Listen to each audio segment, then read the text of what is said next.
उसकी छोटी बहन विभा माँ के होते हुए भी सिमरन के ही पीछे लगी रहती थी। सिमरन, आ गई हो तो इसे खाना खिला दो। बोल रही है तुम जब तक नहीं खाओगी ये भी नहीं खाएगी। क्या है विभा, तुम खा लिया करो ना, मुझे ऑफिस से आने में देर हो जाती है। और कोई छोटी बच्ची तो हो नहीं तुम जो खाना भी नहीं खाती हो कि दीदी आएगी तो ही खाऊंगी। हाँ हाँ, छोटी बच्ची ही समझ लो। और एक बात, जब आपको पता है कि मैं आपके बिना नहीं खाती हूँ तो रोज रोज क्यों बोलती हो?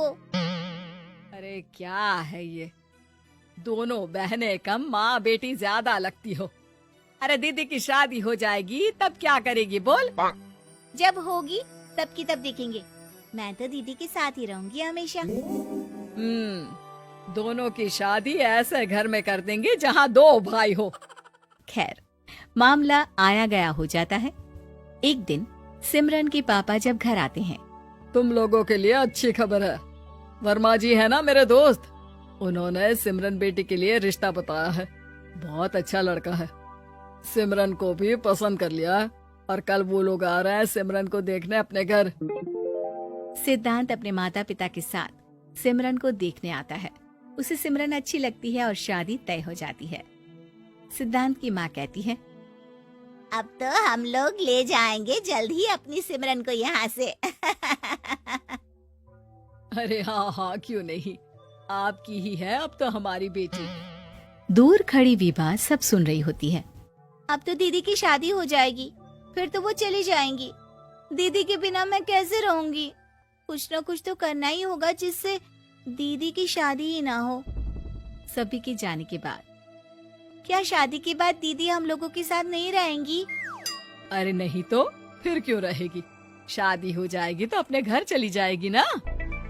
तो मैं भी जाऊंगी उनके साथ, मेरा भी सामान पैक कर देना। अरे कैसे बात कर रही हो विभा, दीदी के ससुराल छोटी बहन नहीं जाती। हाँ, कभी कभी जाकर मिलाना और रोज फोन पर भी बात कर लेना, ठीक है? नहीं पापा, आप तो जानते हैं मैं दीदी के बिना खाना भी नहीं खाती, ना ही मुझे उनके बिना नींद आती है। सिमरन बहन की बात सुनकर इमोशनल हो जाती है। अगले दिन से विभा खाना खाना छोड़ देती है। लोगों के लाख समझाने के बाद भी विभा ना खाती है ना ही सोती है। अंत में हार मानकर सिमरन सिद्धांत से मिलती है। सिद्धांत, मेरे मम्मी पापा ने बचपन से ही विभा और मुझे साथ रखा। वो मुझसे बहुत जुड़ी है। मुझे उसकी टेंशन रहेगी शादी के बाद, क्योंकि वो मेरे बिना नहीं रह सकती है। अरे ये तो छोटी सी बात है, वो हम लोगों के साथ हमारे घर में रह सकती है। जब उसकी अकल आ जाएगी या वो समझ जाएगी कि तुम्हारा घर वो नहीं बल्कि ये है, तो हम उसे घर छोड़ आएंगे, ठीक है? सिमरन खुश हो जाती है क्योंकि वो यही चाहती थी। वो माँ पिता से बात कर लेती है। अरे कैसी बात कर रही हो सिमरन, भला बेटी के ससुराल में हम छोटी बहन को कैसे भेज दे? जमाना क्या कहेगा? अरे तो पागल हो गया है, मना कर दे। इस शादी में इन लोगों का तो ये चलता ही रहेगा। कभी बहन यहाँ आ रही है, कभी वो बहन के पास जा रही है। अरे शादी हो रही है, कोई मजाक थोड़ी ना हो रहा है ना बाबा ना। माँ कैसी बात कर रही हो? सिमरन से मैं जुड़ाव महसूस कर रहा हूँ और इतनी सी बात के लिए इतनी अच्छी लड़की को कैसे छोड़ सकता हूँ? सिद्धांत की भी जिद होती है कि वो सिर्फ सिमरन से ही शादी करेगा, और होता भी वैसा ही है। सिद्धांत और सिमरन की शादी हो जाती है और दहेज में आ जाती है विभा। शादी के बाद बुआ सास कहती है, अरे माँ ना, साली आधी घर वाली होती है, लेकिन ये क्या, तुम तो उसे घर ही ले आए। तभी चाची कहती है, सिद्धांत को तो हम लोगों ने सीधा समझा था, लेकिन सबसे तेज तो यही निकला। अरे देखो कैसे दहेज तो नहीं लिया, लेकिन साली पर कब्जा कर लिया। सिद्धांत ने इस और तो सोचा ही नहीं था, लोग उन लोगों के बारे में ऐसी भी बात करेंगे। वो वहाँ से चला जाता है और चुपचाप अपने कमरे में लेट जाता है। क्या हुआ सिद्धांत, तुम अचानक से परेशान हो गए, कोई बात है क्या? अरे नहीं, वो थक गया था ना, शादी की सारी तैयारी और रस्मों के बीच, सोच रहा हूँ थोड़ा आराम कर लूं। हाँ ठीक है, आप लेट जाइए, मैं विभा का बेड लगा देती हूँ जमीन पर। क्या वो यहाँ सोएगी?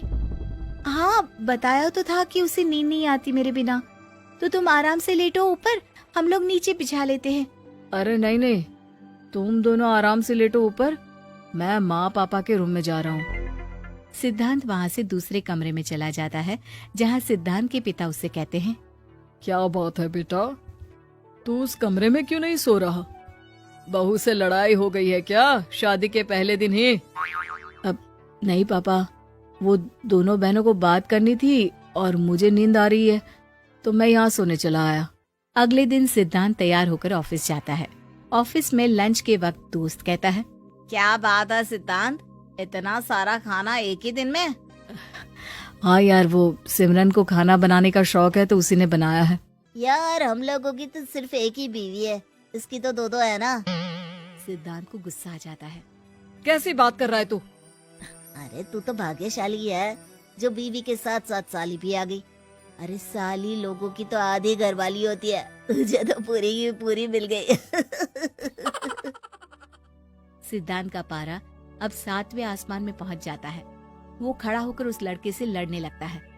हाँ, मेरी शादी में मेरी बीवी के साथ मेरी साली भी आई है, ये सच है, लेकिन सिर्फ कुछ समय के लिए, क्योंकि उसने सिमरन को बचपन से ही माँ की तरह देखा और यूं अचानक वो सिमरन से अलग नहीं रह सकती थी। इसलिए सोचो, अगर मेरी बीवी उसके लिए माँ का स्थान रखती है तो मेरा दर्जा क्या हुआ? तभी वहाँ बॉस आ जाता है। माफ करना सिद्धांत, यहाँ इस मेंटल लेवल के लोग हैं, जरूरी नहीं साली सिर्फ आधी घरवाली ही हो, कभी वो छोटी बहन तो कभी बेटी भी होती है। वेल डन सिद्धांत। सिद्धांत को अब ऑफिस में कोई कुछ नहीं कहता, लेकिन आस पड़ोस का वो तो वही हाल रहता है।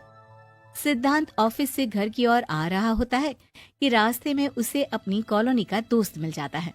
क्या बात है, चेहरे की चमक बता रही है, शादी से बड़ा खुश है तू, क्यों? हाँ यार, अच्छी लड़की और अच्छा परिवार मिलना कहाँ होता है जल्दी आजकल। यार हमें भी दिला देना ऐसा परिवार जहाँ एक के साथ एक फ्री की स्कीम चल रही हो। सिद्धांत को फिर गुस्सा आ जाता है। वो दोस्त को मारने के लिए हाथ उठाता ही है कि वहाँ विभा आ जाती है। अरे जीजू, रहने दीजिए ना, ये लोग नहीं समझेंगे कि इंसानियत क्या होती है। ये सच है कि दीदी से कैसे दूर रहना, ये मुझे पता नहीं था। आपने मुझे दीदी के पास रहने का मौका देकर ये समझने का मौका दिया कि लड़की का असली घर उसका ससुराल होता है। मैं समझ चुकी हूँ, मैं जा रही हूँ जीजू, लेकिन मैं खुश हूँ कि आपने मुझे अपनी छोटी बहन समझा। सभी उन लोगों को देखकर ताली बजाने लगते हैं। विभा अपने घर चली जाती है और सिद्धांत खुशी खुशी सिमरन के साथ रहने लगता है।